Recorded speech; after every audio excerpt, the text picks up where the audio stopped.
2018 সালের 1 জুলাই দিল্লির বুকে এক পরিবার যেন রাতারাতি অদৃশ্য হয়ে গেল, কিন্তু তাদের শেষ নিঃশ্বাস প্রমাণ রেখে গেল এক অকল্পনীয় সত্যের। শান্তিপুর, বুড়ারি। সেদিন সকালে ছিল এক অস্বস্তিকর নীরবতা। প্রতিবেশীরা যখন চুন্দাবাদ পরিবারের বাড়িতে ঢুকলেন, তারা যা দেখলেন তাদের শিরদানা দিয়ে যেন হিমশীতল স্রোত বয়ে গেল।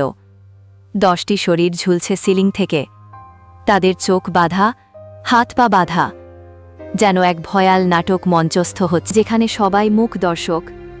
আর অন্য ঘরে পরিবারের সবচেয়ে বয়স্কা সদস্য 80 বছরের নারায়ণ দেবী নিথর পড়ে আছেন। শ্বাসরোধ করে হত্যা করা হয়েছে তাকে। প্রশ্ন একটাই, কে এই নৃশংসতার জন্ম দিল? এটা কি খুন, নাকি এর পেছনে লুকিয়ে আছে আরও গভীর, আরও বিচিত্র কোনো সত্য? তবে শুনুন, তদন্ত শুরু হতেই পুলিশ প্রথমে এটিকে একটি গণহত্যার ঘটনা বলে ধরে নেয়, কিন্তু রহস্যের মোড় নেয় যখন বাড়ি থেকে উদ্ধার হয় কিছু গোপন ডায়েরি। এই ডায়েরিগুলি যেন এক অন্ধকার কুঠুরির তালা খুলে দেয়। পাতায় পাতায় লেখা ছিল কিছু অদ্ভুত আচার অনুষ্ঠান, কিছু অলৌকিক নির্দেশনার কথা। আর এই সব কিছুর মূলে ছিলেন পরিবারের প্রধান ললিত চন্দাবাদ। তিনি বিশ্বাস করতেন তার মৃত বাবার আত্মা তার সাথে কথা বলতেন এবং তাকে পরিবারকে মোক্ষ বা মুক্তির পথে নিয়ে যাওয়ার জন্য নির্দেশ দিতেন। এই নির্দেশগুলি অক্ষরে অক্ষরে ডায়েরিতে লেখা ছিল। আপনারা শুনলে অবাক হবেন, ডায়েরিতে এমন নির্দেশও ছিল যে পরিবারের সদস্যদের বট গাছের ঝুড়ির মতো নিজেদের ঝুলিয়ে রাখতে হবে, যা তারা বট পূজা নামে অভিহিত করত। এমনকি চোখ বাঁধা, হাত পা বাঁধা এবং নির্দিষ্ট সময়ে ফাঁস লাগানোর মতো প্রতিটি ধাপের বিস্তারিত বর্ণনা ছিল, যাতে মোক্ষ নিশ্চিত হয়।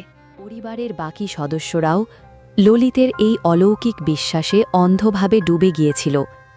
তারা ভেবেছিল এই আচার অনুষ্ঠান তাদের পরিবারের জন্য উন্নতি আর সমৃদ্ধি আনবে, কিন্তু তারা জানত না এই অন্ধবিশ্বাস তাদের জীবনের শেষ পর্যায় হয়ে দাঁড়াবে।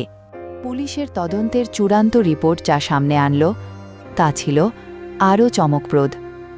এটি কোনো খুন ছিল না, এটি ছিল শেয়ার্ড সাইকোসিস বা ফোলি আফামিলি নামক এক বিরল মানসিক অবস্থার চরম পরিণতি, যেখানে পরিবারের সকল সদস্য একজন ব্যক্তির ভ্রান্ত ধারণায় বিশ্বাসী হয়ে ওঠে এবং সেই ধারণাকে বাস্তবতা হিসেবে গ্রহণ করে নেয়।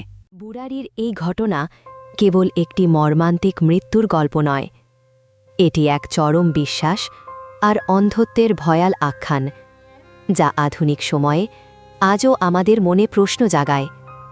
বিশ্বাস আর বাস্তবতার সীমারেখা আসলে কতটা পাতলা হতে পারে? এই অবিশ্বাস্য ঘটনা সম্পর্কে আপনার কি মতামত? কমেন্ট বক্সে অবশ্যই জানান। এরকম আরও সত্যি ঘটনা জানতে আমাদের চ্যানেলটি সাবস্ক্রাইব করুন, আর এই ঘটনাটি ভালো লাগলে একটা লাইক